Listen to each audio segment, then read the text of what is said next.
Assalamualaikum dan salam Ramadan. Buletin UKAS edisi tengah hari 21 April 2021 bersama saya Fidai Hanan Sahni. Tumpuan berita hari ini. Sempena bulan Ramadan, Menteri Muda Infrastruktur dan Pembangunan Pelabuhan Sarawak, Datuk Julaihi Narawi telah menyerahkan sumbangan ikhlas berupa buah kurma sebanyak 2,003 kotak kepada penduduk beragama Islam di Sebuyau pada Selasa. Beliau yang juga Ahli Dewan Undangan Negeri Adun Sebuyau telah melakukan simbolik penyerahan buah kurma itu di Pusat Khidmat Dun Sebuyau. Menurutnya, sebanyak 19 buah kampung akan menerima sumbangan buah kurma berkenaan menerusi ketua masyarakat dan ketua kaum di kawasan masing-masing. Tambah beliau, sambutan bulan Ramadan kali ini amat berbeza. Seperti tahun-tahun lepas, ekoran kerajaan masih menguatkuasakan Perintah Kawalan Pergerakan Bersyarat PKPB bagi membendung penularan wabak COVID-19.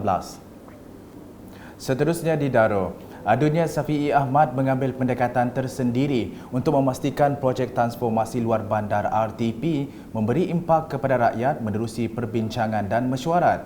Pada Selasa, beliau bersama Jabatan Kerja Raya JKR Daro berbincang mengenai projek dalam mesyuarat penyelarasan RTP 2021 bagi Dun Daro di Pusat Khidmat Dun Daro. Beliau mahu setiap projek RTP di kawasan itu dapat dilaksana dengan baik selain penyediaan spesifikasi perlu diteliti dari pelbagai sudut bagi memastikan kejayaan projek. Dalam program berasingan, Safi'i telah menyampaikan cek projek kecil luar bandar MRP berjumlah RM57,000 kepada 12 jawatankuasa masjid dan surau di kawasan Tanah Besar Daro. Sumbangan adalah bagi mengimarahkan masjid dan surau sempena bulan Ramadan ini. Dalam pada itu, Safi'i berharap jawatankuasa masjid dan surau memaklumkan kepada beliau jika ada keperluan untuk diusahakan. Sementara itu, Safi'i turut memeriahkan program Ceraya Wara Bubur Lambuk Saberkas Cawangan Daro yang diadakan di Kampung Masjid Daro pada hari yang sama. Program dijayakan dengan kerjasama daripada Jawatankuasa Kemajuan dan Keselamatan Kampung JKKK Masjid Hilir Daro dan merupakan kesinambungan kepada dua buah program sebelum ini. Dari Daro kita ke perkembangan di Kabung dengan adunnya Muhammad Ci Kadir turun padang meninjau keadaan jaringan telekomunikasi di sekitar Simpang Nyabur pada Isnin. Selepas menunaikan solat asar, Muhammad Ci mengambil kesempatan menyerahkan grant projek kecil luar bandar MRP kepada Masjid Tok Amal Nyabur dan Masjid Lama Tok Amal Kampung Nyabur bagi melaksanakan aktiviti sempena Ramadan. Terdahulu, beliau turut menyampaikan grant MRP kepada Masjid Asasul Islam Kampung Alit dan Masjid Lama Kampung Alit Kabung selepas mengerjakan solat Zuhur secara berjemaah. Berikut pula di Sebau. Jawatankuasa Pengurusan Bencana Bahagian Bintulu JPBB Bintulu yang diketuai pengerusinya Jack Aman Luar telah mengadakan lawatan ke Balai Raya Sebau yang dicadang untuk dijadikan pusat program vaksinasi COVID-19 fasa 2 daerah itu pada Isnin. Menurut Jack Aman yang juga residen bahagian Bintulu, lawatan tersebut bertujuan untuk menambah baik kelengkapan bagi persediaan program vaksinasi berkenaan yang dijadualkan pada Mei 2021. Persiapan tersebut turut mendapat kerjasama daripada Lembaga Kemajuan Bintulu BDA.